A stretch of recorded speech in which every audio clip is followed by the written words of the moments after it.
Morning student, हमने last video में delegation of authority में 3 वर्ड का मीनिंग पढ़ लिया था, अथॉरिटी, रिस्पॉन्सिबिलिटी एंड अकाउंटेबिलिटी। और मैंने आपको कहा था इसका डिफरेंस करना है। एक इसमें टॉपिक है, कैन अकाउंटेबिलिटी बी डेलीगेटेड, क्या जवाबदेही को डेलीगेट किया जा सकता है, आगे किसी और पे डाली जा सकती है? तो नहीं। आप अथॉरिटी को ट्रांसफ़र कर सकते हैं, आप रिस्पॉन्सिबिलिटी को ट्रांसफ़र कर सकते हैं, but accountability can not be delegated. Accountability can not be delegated, उसको आप डेलीगेट नहीं कर सकते। यानी कि इसमें ये बता रखा है, he is not accountable to the senior officer for the work performance for his subordinate once he delegate the authority. अगर किसी बॉस ने आपको कोई अथॉरिटी दी है और उससे रिलेटेड रिस्पॉन्सिबिलिटी भी दी है, लेकिन सबॉर्डिनेट वो काम अच्छे से नहीं कर पाता, तो सबॉर्डिनेट केवल किसके लिए अकाउंटेबल होगा? अपने सीनियर के लिए होगा। सीनियर के लिए वो अकाउंटेबल नहीं होगा। जैसे कि एक एग्जांपल दे रखा है, for example a chief manager assign a job to departmental manager who is turn assign to his subordinate. Chief manager ने दी डिपार्टमेंटल मैनेजर को, डिपार्टमेंटल मैनेजर ने दे दी अपने सबॉर्डिनेट को। डिपार्टमेंटल मैनेजर ने सबॉर्डिनेट को उसके जॉब देने के साथ साथ क्या दे दी? उसकी अथॉरिटी भी दे दी। लेकिन अथॉरिटी देने से वो अपनी अकाउंटेबिलिटी से नहीं बच सकता, यानी कि वो उसको टर्मिनेट नहीं कर सकता। जो डिपार्टमेंटल मैनेजर है वो उस काम के लिए चीफ मैनेजर के प्रति क्या रहेगा? अकाउंटेबल रहेगा। अगर वो काम गलत होता है या सही होता है, तो डिपार्टमेंटल मैनेजर चीफ मैनेजर को ये बात नहीं कह सकता कि सबॉर्डिनेट ने काम गलत किया है। जो उसके लिए अकाउंटेबल रहेगा, जो उसकी जवाब देने के लिए रहेगा, वो कौन रहेगा? डिपार्टमेंटल मैनेजर चीफ मैनेजर के लिए अकाउंटेबल रहेगा। तो जो अकाउंटेबिलिटी है वो कैन नॉट बी डेलीगेटेड है। इसके बाद आपको करना है process of delegation of authority, कि process of delegation of authority का क्या प्रोसेस है। सबसे पहले क्या की जाती है? असाइन की जाती है रिस्पॉन्सिबिलिटी। उसके बाद रिस्पॉन्सिबिलिटी देने के बाद क्या की जाती है? अथॉरिटी दी जाती है। अथॉरिटी देने के बाद उसकी अकाउंटेबिलिटी को फिक्स किया जाता है। आपको तीनों वर्ड की मीनिंग पता है। रिस्पॉन्सिबिलिटी देना यानी कि कोई काम देना, तो डेलीगेशन ऑफ अथॉरिटी का जो फर्स्ट स्टेप है वो क्या करता है? रिस्पॉन्सिबिलिटी असाइन की जाती है। No officer is capable to the extent that he can perform all the activities is his own, यानी कि कोई भी ऑफिसर अपनी सारी ड्यूटीज़ खुद नहीं कर सकता। अपनी वर्क परफॉर्मेंस को सक्सेसफुल करने के लिए वो पूरी की पूरी जॉब को क्या कर देता है? आगे तो हम पॉइंट पढ़ रहे थे कि अकाउंटेबिलिटी को क्या डिवाइड की जाती है होल जॉब को, और जो कम इंपॉर्टेंट थोड़ी जॉब होती है वो किसको ट्रांसफ़र कर दी जाती है? सबॉर्डिनेट्स को दी जाती है। जिससे सबॉर्डिनेट को एक तो क्या होती है, वो मोटिवेट होते हैं और उनको काम करने का मौका मिलता है। While assigning job responsibility to the subordinate their capability and skill are kept in a mind. जब भी असाइन की जाएगी तो ये देखा जाएगा क्या वो सबॉर्डिनेट उस काम को करने के कैपेबल है। फॉर एग्जाम्पल, एक finance manager keep the job of financing for himself and delegate the rest of the job like accounting, data collection to his subordinate. यानी कि फाइनेंसिंग का वो अपने पास रखता है, उसके साथ साथ वो डाटा कलेक्शन को किसके पास भेज देता है?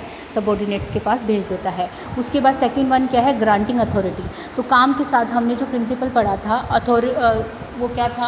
अथॉरिटी एंड रिस्पॉन्सिबिलिटी एक साथ साथ चलते हैं। तो रिस्पॉन्सिबिलिटी दी है तो उसको काम को करने के लिए क्या देनी पड़ती है? उसको अथॉरिटी भी देनी पड़ती है। तो सेकंड स्टेप जो होता है वो डेलीगेशन का क्या होता है कि उसको अथॉरिटी दी जाती है काम करने की। Assigning responsibility sense authority of the subordinate is meaningless. ठीक है ना, कि रिस्पॉन्सिबिलिटी देती लेकिन उसकी अथॉरिटी नहीं दी तो वो मीनिंगलेस है। All the needed authority should be delegated for the fulfilment of the responsibility. When a chief manager delegate responsibility to the purchase department to purchase manager, then he gives authority to purchase manager like purchase raw materials, stocking inventory, division of work among his subordinates। तो ये सब authority भी उसको देनी पड़ती है। Chief manager ने क्या अथॉरिटी दी परचेज मैनेजर को कि वो माल खरीद सकता है, तो ये रिस्पॉन्सिबिलिटी दी उसने। तो रिस्पॉन्सिबिलिटी देने के साथ साथ उसको ये अथॉरिटी भी देनी पड़ेगी कि वो अपनी समझ से माल खरीद सकता है, इन्वेंट्री को रख सकता है, अपना काम सबॉर्डिनेट्स को बांट सकता है। ठीक है, उसके बाद आपका क्या आता है पॉइंट? उसके बाद पॉइंट आएगा फिक्सिंग अकाउंटेबिलिटी। उसके बाद क्या किया जाता है? Delegation to hold subordinate. Accountability क्या की जाती है? फिक्स की जाती है उसकी वर्क परफॉर्मेंस की। Every subordinate is just accountable to that officer who delegate the authority. यानी कि वो सबॉर्डिनेट केवल किसके लिए होगा? परचेज मैनेजर के लिए ही अकाउंटेबल होगा, चीफ मैनेजर के लिए अकाउंटेबल नहीं होगा। वो अपने सीनियर के लिए होगा जिसने उसको अथॉरिटी दी थी। तो ये क्या है? इसका प्रोसेस है। फिर importance of delegation of authority है कि इसकी इंपॉर्टेंस क्या है।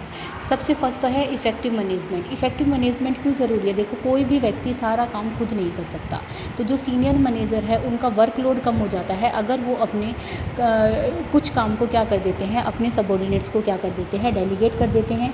Delegation of authority are definitely better makers who those manager who do not delegate authority, ठीक है, तो वो अच्छे बनते हैं। The former one get the benefit of skills of subordinate, क्योंकि सबॉर्डिनेट कई बार बहुत अच्छा काम करके दिखाते हैं और इससे उसके ऑब्जेक्टिव को क्या किया जा सकता है, अटेन किया जा सकता है। एम्प्लॉय डेवलपमेंट होता है, एम्प्लॉय डेवलपमेंट जो कर्मचारी होते हैं उनका विकास होता है। जब आपको एक नया काम करने को दिया जाएगा तो आप उस काम को करना सीखेंगे, इससे उनकी क्या होती है, वर्क परफॉर्मेंस इंप्रूव होती है, उनका डेवलपमेंट होता है।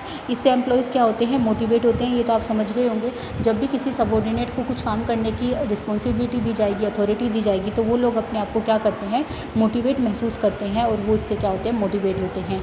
उनकी ग्रोथ होती है, फैसिलिटेट करता है ग्रोथ को, उनका विकास होता है। मैनेजमेंट हेरिची, आप नीड्स पढ़ेंगे कि मैनेजमेंट की नीड्स होती है, लोग अपनी स्टेटस नीड्स को सेटिस्फाई करना चाहते हैं तो वो इससे सेटिस्फाई होते हैं।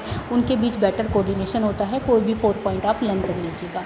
उसके बाद है डिसेंट्रलाइजेशन। डिसेंट्रलाइजेशन का मतलब क्या होता है, देखो डिसेंट्रलाइजेशन का मतलब क्या होता है कि एक बिंदु, मतलब कि सारी अथॉरिटी क्या होना, किसी एक बिंदु पर होना।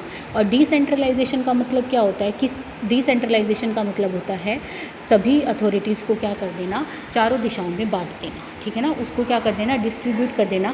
Decentralisation is an expansion of delegation of authority. ये डेलीगेशन ऑफ अथॉरिटी का ये एक एक्सपेंडेड रूप है, क्योंकि डेलीगेशन ऑफ अथॉरिटी एक लिमिट तक की जाती है, लेकिन डिसेंट्रलाइजेशन टॉप से अपनाया जाता है। तो ये क्या होता है, under decentralisation number of decision taking points increases because authority is delegated middle and lower level management. लेकिन जो डिसेंट्रलाइजेशन होता है वो क्या किया जाता है, टॉप लेवल से ही स्टार्ट किया जाता है कि आप उसको क्या कर सकते हैं, डेलीगेट कर सकते हैं। सम पीपल टेक द सिनोमिनस, यानी कि कुछ लोग इसको क्या मानते हैं, एक जैसा मानते हैं, लेकिन डेलीगेशन ऑफ अथॉरिटी एक छोटा रूप है, जबकि डिसेंट्रलाइजेशन क्या है, एक बड़ा रूप होता है अधिकारों को बांटने का, ठीक है। देखिए for example it is assume that chief manager of a company assign job and responsibility to the production manager for appointing employ needed for division of salary less than 10,000. It will be termed as delegation of authority. On the contrary, if authority is appointing employee is delegated to every department head, it is termed as decentralization. Chief head ने किसको दी है, production manager को दी केवल responsibility कि आप अपने employees को क्या कर दीजिए, अपॉइंट कर दीजिए, तो वो क्या कहलाएगा, डेलीगेशन ऑफ अथॉरिटी। लेकिन चीफ मैनेजर ने प्रोडक्शन वाले को भी दे दी, सेल्स वाले को भी दे दी, मार्केटिंग वाले को भी दे दी, फाइनेंस वाले को भी दे दी, सभी डिपार्टमेंट्स को ये अथॉरिटी दे दी, तो ये क्या कहलाएगा, डिसेंट्रलाइजेशन करना, यानी कि हर लेवल पर क्या करना, अथॉरिटी को बांटना क्या कहलाता है, आपका डिसेंट्रलाइजेशन कहलाता है। फीचर्स ऑफ डिसेंट्रलाइजेशन क्या है, ये एक्सपेंडेड वर्जन है किसका, डेलीगेशन ऑफ अथॉरिटी का। ये इंक्रीज़ करता है सबऑर्डिनेट की सिग्निफिकेंस। ये प्रोसेस है एप्लीकेबल होता है होल ऑर्गेनाइजेशन पे। वर्कलोड कम होता है सीनियर्स का। डिसीजन टेकन दोज एम्प्लॉय और गोइंग इम्प्लीमेंट दैम, वो इम्प्लीमेंट करते हैं इस डिसीजन को। और authority even accountability is delegated. तो डिसेंट्रलाइजेशन में अकाउंटेबिलिटी भी क्या हो जाती है, डेलीगेटेड हो जाती है। इंपॉर्टेंस ऑफ डिसेंट्रलाइजेशन क्या है, ये इंपॉर्टेंस क्यों है, डेवलप करता है initiative among the subordinate. Subordinate आगे बढ़कर काम करने की क्या करते हैं, डिसेंट्रलाइजेशन में कोशिश करते हैं। Under decentralization authorities are delegated in large amount. Authority is kind of power which compels a person to think wider something new. This includes him to ability to take initiative. तो वो initiative लेने के लिए क्या करते हैं, उसको प्रोत्साहित करते हैं। इसमें उनके मैनेजरियल टैलेंट जो फ्यूचर के लिए होता है वो डेवलप होता है। डिसीजन क्यों लिए जाते हैं, क्योंकि डिसीजन उसी पर्सन को लेना है, ये नहीं कि उसको अपने सीनियर से पूछना पड़ेगा। उसके पास अथॉरिटी है तो वो डिसीजन जल्दी ले सकते हैं। टॉप मैनेजमेंट को रिलीफ हो जाता है, क्योंकि टॉप मैनेजमेंट के पास जो वर्कलोड होता है वो कम हो जाता है, ग्रोथ होती है और बेटर कंट्रोल होता है। फिर आपके पास एक इंपॉर्टेंट डिफरेंस आता है इसके अंदर, डेलीगेशन ऑफ अथॉरिटी और डिसेंट्रलाइजेशन में क्या डिफरेंस है। Delegation of authority is inevitable and work can not be processed in the absence. और ये क्या होता है, डेलीगेशन ऑफ अथॉरिटी हर ऑर्गेनाइजेशन में ज़रूरी होती है, क्योंकि बिना इसके कोई भी ऑर्गेनाइजेशन का प्रोसेस नहीं हो सकता। बट डिसेंट्रलाइजेशन है, ये नेसेसरी नहीं है, इसके एब्सेंस में भी काम हो सकता है। डेलीगेशन ऑफ अथॉरिटी में लेस फ्रीडम होती है, डिसेंट्रलाइजेशन में मोर फ्रीडम होती है। Delegation of authority is process done as result of division of work, जबकि डिसेंट्रलाइजेशन रिजल्ट क्या है, policy formation of higher authority का है। ये होता है रिडक्शन करना वर्कलोड ऑफ द ऑफिसर, और इसका पर्पज़ होता है expansion of authority in the organization. ठीक है, तो ये है आपका चैप्टर कंप्लीट। अब हम जो नेक्स्ट यूनिट स्टार्ट करेंगे वो अपनी यूनिट स्टार्ट करेंगे स्टाफिंग की। ठीक है, अभी बेटा ऑनलाइन क्लासेस नहीं स्टार्ट होंगी थोड़े दिन के लिए, लेकिन उसके बाद हम अच्छी सी एक ऑनलाइन क्लास स्टार्ट करने वाले हैं, तो आप लोग इसके लिए प्रिपेयर रहिए। ठीक है, अभी आप रिकॉर्डिंग से पढ़िए। ओके।